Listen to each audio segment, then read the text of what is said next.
Hi, I'm Karen Holst, author of Start Within with my co-author, Douglas Ferguson. And this week we Hey have a there. guest. Yeah. This week we have as a guest, Michelle Tillis Lederman. She is an expert connector. She is one of Forbes' top 25 networking experts, which that's huge, and an author of Connector's Advantage. So we're so excited to talk to her about this moment that we're in and how connections can really matter in making our ideas happen, whether we're within a small organization or a large corporation. So Michelle, thank you for joining us. I'm excited to be here. Great. So just to kick it off, things have changed so much in the last few months and what this actually means to connect and how this is all shifting. I would love to hear from you what you're seeing and what that really means. I'm actually seeing some really beautiful things happening in the form of connection because this has been a great excuse. I mean, a horrible excuse, but a great excuse to reach out to people we haven't been in touch with. I had a Zoom last week with people I went to business school with 20 years ago. We are getting together with people and communities that we might not have been able to access as frequently because of the need to travel or other obligations. And now we can. So it has benefited connection in a lot of different ways, in the consistency of those conversations, but also in how we're letting people in. So, I'm kind of curious what those antlers are behind Douglas. And, we are now seeing into people's homes and into the interruptions of their homes with the cattails and the dogs barking. And I put mine outside right now, so hopefully they'll stay quiet. But what that enables in organizations is a more connected culture, because we've become more accepting of those interruptions and more interested in the environment people are in. And that's where connection really forms. It doesn't form on like what we do for a living. It forms on what we care about and our common interests and our common curiosities and our common experiences. And so I am loving how this is enabling connection. Yeah, that's such a great response. And I would love to, introduce the audience, the idea of sharing where you're coming from if you're here live, just so we can start to understand who's joined us and who's on here with us. So yeah, I totally get this moment that it's changed the feelings that we get when we connect. How has it changed how we connect with new people and find those new connections? So, it's different. I'm seeing so many individuals and groups create more and more opportunities. So all of that networking that we used to do at events, we're now doing on Zoom. And yes, there's some Zoom fatigue, but I have found that people are really leveraging the breakouts. And if you can get on one of those where you get a breakout, it's the same thing as being at a table with a group and having that chit chat happen. But we have to be a little bit more structured about it. So when I do some of these events, or if I'm doing a webinar for a group, I'll have a question and I might say, share one silver lining you've experienced, or share what you're looking forward to most after quarantine, or whatever it might be. And it gets them talking. So it's really enabling that conversation to happen through a screen. But I will tell you, I've hired people, had them work for me for 3-5 years, never met them in person. But they feel like a little sister because when you do have the video, it makes a difference. Yes, yes. Well, and also, in knowing what you write about and talk about, there's an idea around the mindsets going into this. And we talk about that within Start Within as well, that, doers being able to roll up their sleeves and be optimistic and willing to take on the challenges and kind of pivot as they go. What are some of the mindsets that come with being a connector and making an impact? So in the book, I talk about 7 mindsets of a connector. I'll list them off, and then the one I'm going to focus on based on that question is probably abundance. But I have to count them off, otherwise I don't remember them all. Connectors are open and accepting. They have a clear vision. They trust. They believe in abundance. They are social and curious. They're conscientious, and they have a generous spirit. So those are the 7 mindsets that we focus on. And you'll see what happens is that they enable each other. But one of the things that you said that kind of brought my attention to abundance is that optimism, right? That belief that things will be okay. And that's a tough belief right now. And that's a tough belief in general because scarcity is tangible, right? We can feel the lack of something, but it's hard for us to believe in the possibility of something. And that's why it's truly a mindset that we have to embrace. And there's techniques. And actually, when we got on, we did a little chit chat before this all started. And the question everyone, how are you holding up, right? How's it going for you? And, this isn't the best time in life, but I focus on the things I'm grateful for. And one of the ways to adopt that abundant mindset is to consider what you are grateful for and to have a practice of gratitude.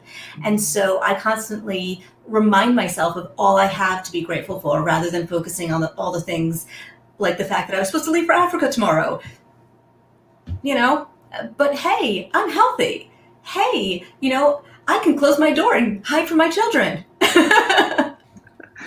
Yeah, and we also talked a bit about how this work has meaning in the moment of social injustice and how it can apply to that. And I would love to go deeper in what that means to you and the work that you're doing.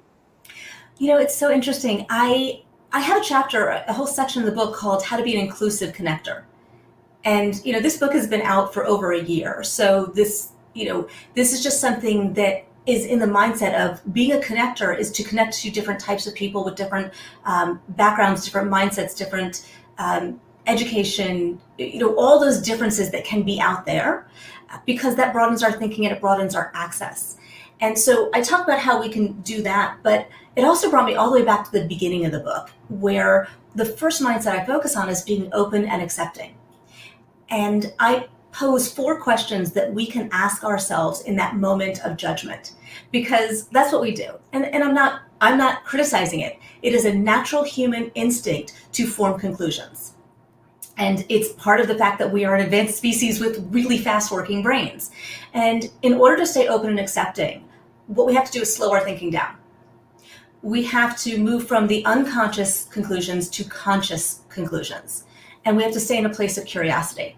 So I'm going to give our listeners 4 questions. They don't have to ask themselves all of them, but if they ask themselves even 1 or 2 of them in that moment of, what do I think about this situation? What do I think about this person? Maybe, right, we give somebody a little bit longer of an opportunity to form an opinion. So what don't I know, right? What don't I know about them? What don't I know about the situation? How else could I interpret that behavior? Or what could be another reason for that behavior, right? And it doesn't have to be a good reason. It doesn't have to be the real reason. Just, even if coming up with a crazy reason like body snatchers, will slow your thinking down. What if I'm wrong? What's the impact of the relationship? What's the impact on the work? What's the impact on society? And the last, am I trying to be right? And I didn't love this question because I was like, oh, I do that, right? Sometimes we just look for data to prove the conclusions that we've already formed, and we use that filter. And so if we stay in that place of curiosity, we might allow ourselves to connect, and to connect more broadly, and to stay open to more people. And so I realized that if we could do that, this world would be a very different place. Yes, we actually in our book also have an assumptions and mindsets section where we go through some exercise to bust your assumptions. And even in writing the book, pre-COVID, pre all the things that are going on right now, we had to go back and rethink the chapter. We're writing about assumptions, and there's 5 layers to it, starting with yourself and then going out all the way out to the global world that you live within. We looked at that chapter, and writing it pre-COVID, it needed to be addressed and considered how this might read in the moment now. And even in trying to write about letting go of assumptions, we still had some assumptions that were built in there, right? And we just you have to base it on what you know. And I love that idea of letting go of truths and believing that you have it all figured out. And what if you don't? Case of the body snatchers. It sounds extreme, but if that's the way to let go of something, that's a brilliant tip. I love that. I always say be open to being wrong and embrace being wrong. And I have so many stories from my past of conclusions I might have drawn about somebody I was in school with, and then I realized how wrong I was, and I might have interpreted being snubbed where the person was actually just being shy. And it's our own feelings of insecurity or self-image or whatever it might be that we bring that is part of that conclusion. So we need to kind of put ourselves through that little bit of rigor. And I want to also bring us back to the being inclusive, because I think those are the bookends of the book, but they're also the bookends of this idea in how we can broaden our connected thinking and our connectedness.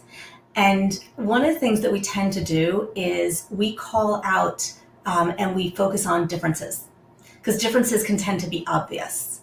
You know, you're one gender, I'm one gender, different age, different ethnicity, different religion, different whatever.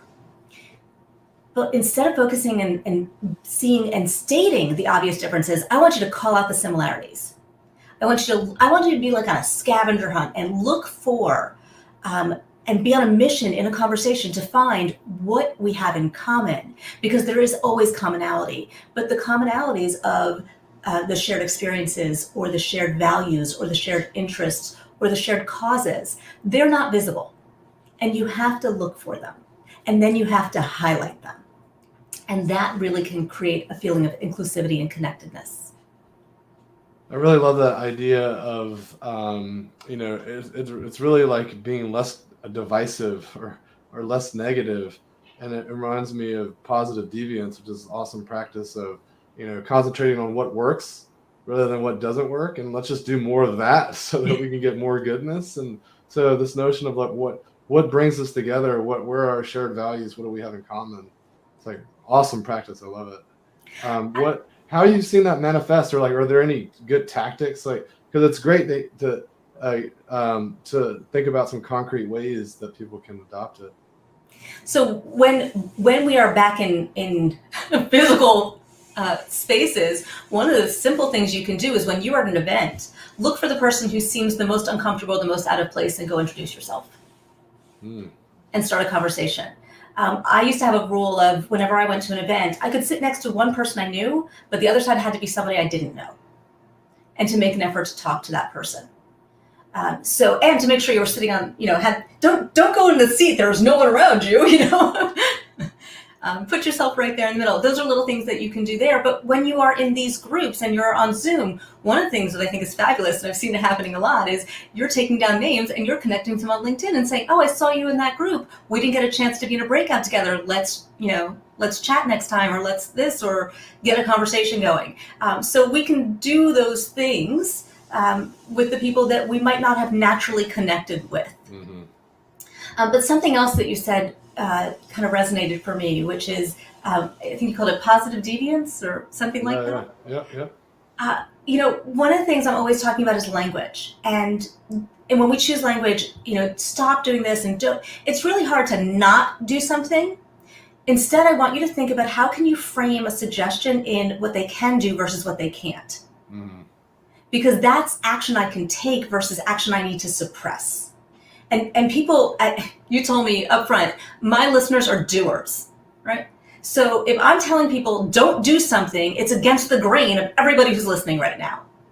Instead, find a way to say, here's action you can take, here's what you can do. And along with that, I want you to assume positive intent. And I think that goes hand in hand with what you were saying, Douglas, which is, let's focus on the good stuff. Well, let's assume that whatever we're seeing, what's the most positive interpretation I can have? What's the interpretation I'd like to have? And act as if that's what they meant. People will often step into that good interpretation. Yeah, I love that. Yes. It reminds me of this Buddhist phrase that my friend often recants, and I can't remember I'm blanking on the specifics. Whenever someone says positive intent, it always like flips it around on me, and I can't. But basically, it says that don't take offense even when offense was intended. And so I think that's so beautiful, because most of the time when you think offense was intended, it wasn't. And so like if we just assume it wasn't, then we're probably saving ourselves from doing something silly. Yeah. And with all of the, I think they call them trolls on the internet, all the negativity that you see there, keeping yourself from responding to it and inflaming and elevating those comments is, process and release. Right. Yes, I thank you so much for joining us. And I also just love how this ties back in when you're trying to bring in stakeholders to make an idea happen, that these connections, being open to different types, the diversity and how you're interacting, all of that is so important in the work that's getting done. The connections not only can make your idea happen, but they can also make it a better idea. They can stall an idea out and get in the way if they're not included or included in the wrong way. So there's so many important layers to this work. Well, you just hit the nail on the head, because that is actually the definition of the book. The connector's advantage is results faster, easier, and better. And what you just said, there's statistics that will back that up. People are viewed as more innovative when they are liked and when they have those connections. It's how the idea is received. If you ever notice, you've been in a meeting and one person will say something and everybody's like, nah, and the next person says it and they're like, what a great idea, and let's play with that. And what happens is how the idea is received and then played off of and morphed. You get credit for the innovative that ends because people played with you in that idea. So you are more influential, you are listened to, your views is more innovative, and people at the end of the day choose people to work with. They choose them for their vendors, for their supply. Like, people do business with people they like, and it will win over product and it will win over price. The relationship always wins. Excellent. Well, thanks so much for joining us today. I think that takes us to our time, and I feel like we could continue talking for a long time, because this stuff's really fascinating and very applicable to the time we're in. But alas, we only have a certain amount of time, and I just want to be respectful of your time. And thank you so much for being with us. And to all the listeners, if you are interested, we're here every Friday and would love to have you potentially join us. So if you're a reader or the book or thinking about these things, please do come spend some time with us. Thanks again for joining us, Michelle.